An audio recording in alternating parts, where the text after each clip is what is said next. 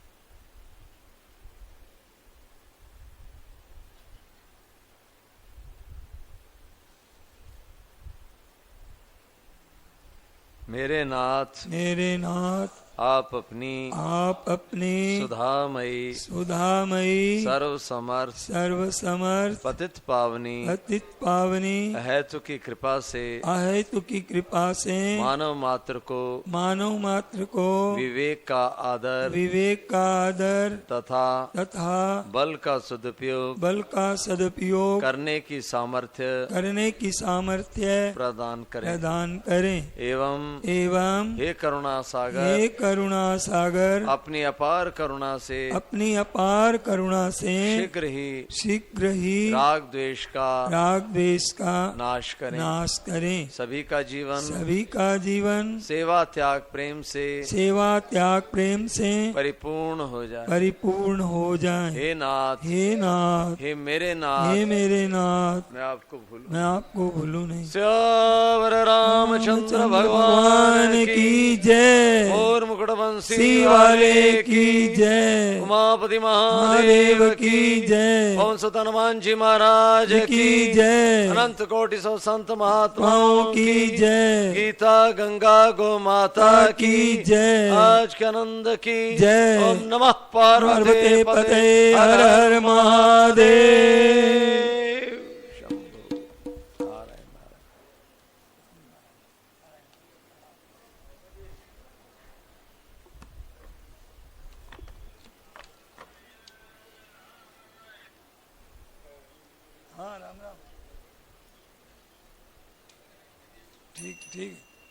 ठीक है।